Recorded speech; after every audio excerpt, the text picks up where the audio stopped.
Le Seigneur soit avec vous et avec votre esprit. Bonne nouvelle de Jésus-Christ selon saint Matthieu. Gloire à toi, Seigneur. Matthieu au chapitre 6, les versets 7 à 15. En ce temps-là, Jésus disait à ses disciples, « Lorsque vous priez, ne rabâchez pas comme des païens. Ils s'imaginent qu'à force de paroles, ils seront exaucés.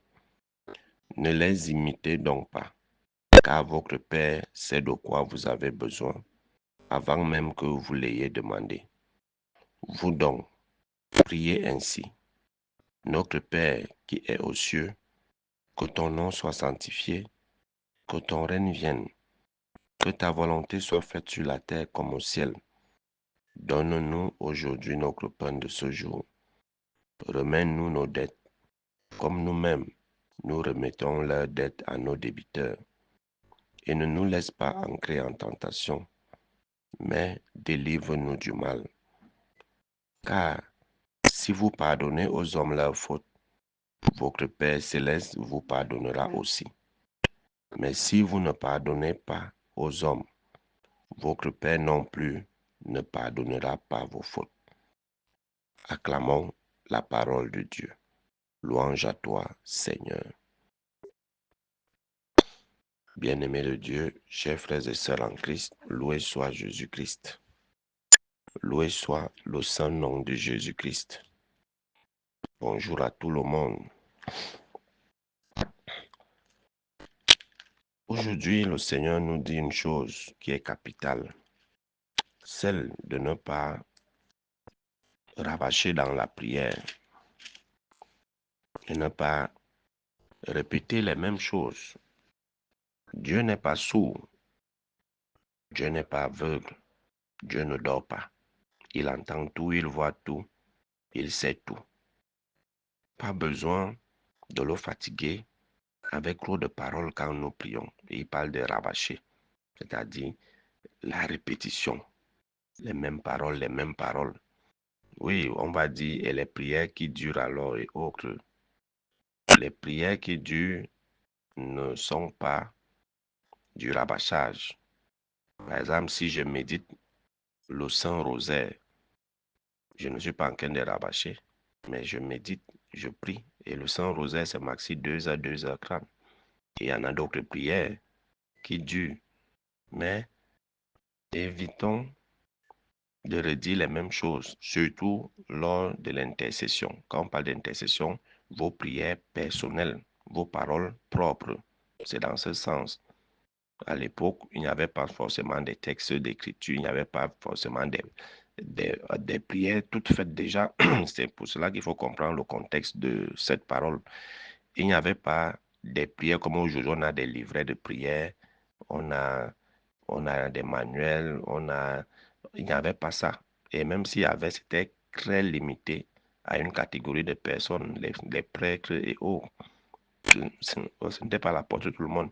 Alors la prière était celle qui venait de soi-même. Et c'est pour ça que beaucoup s'imaginaient qu'à force de parler, Dieu finirait par les entendre. Aujourd'hui, on a les livrets de prière et autres qui nous guident dans la prière. Donc, ça ne peut pas être la même chose. Ça ne peut pas être la même chose. Donc, évitons de trop parler. C'est pour ça que Jésus va proposer un modèle de prière qui est le Notre Père. C'est une prière, on va dire, complète parce qu'il y a toutes les demandes. Elle renvoie à... Elle englobe toute l'existence humaine, tous nos besoins. Déjà, les premières phrases du Notre Père, il y a déjà cette adoration. Notre Père qui est aux cieux, que ton nom soit sanctifié, la gloire qui revient à Dieu et tout ce qui va avec. On doit d'abord, dans la prière, dans la structure du Notre Père, nous allons voir qu'on commence d'abord par louer le Seigneur, par glorifier le Seigneur, par adorer le Seigneur. Et ce n'est pas dit, mon Père qui est aux cieux, c'est notre Père. Le Notre Père ici vous montrer que Dieu est le Père de tout le monde. Dieu est le Père de tout le monde. Et si je dis notre Père, ça veut dire que c'est le Père de mon frère, de ma soeur, de mon prochain. Alors, dire notre Père renvoie au fait que nous devons vivre en frères et sœurs. En frères et sœurs dans la paix, dans l'amour, dans l'humilité, dans le pardon, dans la miséricorde. Nous devons cultiver le vivre ensemble. C'est pour ça que Jésus dit, dites notre Père. Celui qui dit notre Père, par ricochet, considère l'autre comme son frère. Parce que nous avons le même Père. Nous avons le même Père, même si on n'est pas de la même famille biologique, mais nous avons le même Père qui est Dieu. Donc, par conséquent, je dois considérer l'autre comme mon frère, comme ma soeur. C'est ce que le Seigneur veut nous faire comprendre. Que ton nom soit sanctifié, que ton règne vienne, que ta volonté soit faite sur la terre comme au ciel. Parfois, nous ne voulons pas que la volonté de Dieu se fasse. Nous voulons que ce soit nos volontés qui prennent le dessus sur la volonté de Dieu. Et quand nous disons que ton règne vienne, c'est un règne d'amour, un règne de justice, un règne de paix. Ça veut dire que moi, là où je suis, je dois rendre présent ce règne de Dieu. C'est nous qui faisons advenir ce règne par nos actes, par notre manière d'être, de vivre. Si je suis artisan de paix, artisan du vivre ensemble, là, je fais advenir le règne de Dieu. Si je suis artisan de la charité, de l'amour, l'amour du prochain, là, je fais advenir le règne de Dieu. Le règne de Dieu ne s'instaure pas là où il y a l'injustice, là où il y a la fraude, là où il y a la méchanceté, là où il y a la jalousie et tout ce qui va avec. On ne trouvera jamais le règne de Dieu là. Là où il y a la division, on ne trouvera jamais le règne de Dieu là. Mais le règne de Dieu se trouve là où il y a la paix, là où il y a l'unité. Là où il y a l'unité. Et c'est lorsque le règne de Dieu sera présent au milieu de nous, nous verrons que la volonté de Dieu se manifestera également dans la vie de tout un chacun. Parce que Dieu ne nous a pas créés pour la souffrance. Et la volonté de Dieu, c'est qu'on s'aime les uns les autres. Il faut d'abord commencer par ça. Tu veux que que la volonté de Dieu soit faite, mais toi-même, tu dois te donner les moyens. Mais aujourd'hui, ce n'est plus la volonté de Dieu qu'on désire, c'est nos volontés. Et l'autre structure de notre Père les demande. Donne-nous aujourd'hui notre pain de ce jour, le pain quotidien, le pain. On a dit, le pain ici renvoie à l'ensemble de tous nos besoins vitaux, tout ce dont nous avons besoin pour vivre, de l'eau, de la nourriture, des habits, du travail, une famille et tout ce qui va avec, c'est ça le pain. C'est ça le pain. Donne-nous aujourd'hui notre pain de ce jour. Pardonne-nous nos offenses, comme nous pardonnons à ceux qui nous ont offensés. Mais est-ce qu'on... Je dis toujours cette phrase dans un autre... S'il faut la renverser, ça signifie Seigneur, si je ne pardonne pas, ne me pardonne pas aussi. Parce que nous savons que nous mentons dans cette partie de notre Père. Quand nous disons pardonne-nous comme nous avons aussi pardonné. Pourtant, tu sais que tu n'as pas pardonné. Mais tu dis quand même cette phrase-là. Alors moi, je dis souvent, quand tu sais que tu n'aimes, tu ne pardonnes pas, tu n'as pas pardonné, le mieux c'est de sauter. C'est de sauter cette partie-là. Parce que ça ne sert à rien de te mentir en pensant que tu mens à Dieu. Dieu sonde les cœurs et les reins. Il sait qui pardonne, il sait qui ne pardonne pas. Il sait qu'il y a de la haine envers son frère et sa soeur et qui n'en a pas. Il sait. Et vous allez voir qu'à la finale du texte de Matthieu, il dit, si vous ne pardonnez pas aux hommes, votre Père non plus ne pardonnera vos fautes. Donc nous conditionnons ce pardon. Donc cette partie de notre Père, en fait, c'est un couteau à double tranchant.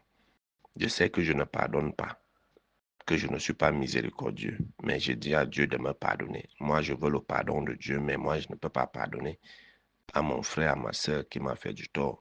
Certains vont jusqu'à dire que même si Jésus descend, même si c'est Dieu qui descend, il ne va jamais pardonner. Mais toi-même, tu conditionnes ton pardon, toi-même, tu te condamnes en pensant ainsi, en disant ainsi, que si, même si Dieu descend, je ne pardonne pas, lui aussi ne peut pas te pardonner. Parce que la condition, c'est pardonne-moi comme moi aussi je pardonne. En d'autres termes, si je ne pardonne pas, toi aussi ne me pardonne pas. C'est ce que cette phrase, c'est ce que cette partie-là signifie. Et nous demandons les forces à Dieu pour ne pas succomber à la tentation. La tentation en elle-même n'est pas un péché, mais c'est le fait de succomber. C'est le fait de succomber. Alors, pour ne pas succomber à la tentation, évitons les structures du péché. Évitons tout ce qui peut nous entraîner facilement à pécher. Ainsi, ainsi, nous n'allons pas succomber à la tentation. Et le Seigneur nous fait une promesse dans la première lecture tirée du livre d'Isaïe, où il nous fait comprendre que comme la terre ne retourne pas sans avoir ensemencé, comme la pluie ne retourne pas sans avoir ensemencé la terre, fécondé la terre, fait germer le grain, et le grain qui va donner l'épi et tout, jusqu'à ce qu'on ait de quoi manger. Ainsi la parole de Dieu, qui ne retourne pas sans avoir produit l'effet attendu. Donc Dieu n'est pas un homme pour mentir. Il ne peut ni se tromper ni nous tromper. Quand Dieu a dit, c'est ce qui sera. C'est ce qui se réalisera. Donc pour nous dire, nous devons faire confiance aux promesses du Seigneur. Nous devons faire confiance en Dieu. Quel que soit le temps, on dit toujours, quelle que soit la durée de la nuit, le soleil finira toujours par apparaître. Alors nous devons faire confiance au Seigneur. Sa parole ne retourne jamais sans avoir fécondé, sans avoir produit l'effet. Alors nous devons faire confiance au Seigneur, être fidèle, marcher selon ses voies, selon sa parole. Et le reste nous sera donné en surabondance. Nous devons faire confiance au Seigneur. Il va toujours nous exaucer. Il n'est pas sourd, il n'est pas aveugle, il ne dort pas. Il voit tout, il entend tout. Mais tout dépend souvent de notre fidélité. Tout dépend de notre fidélité au Seigneur. Loué soit Jésus-Christ. À jamais.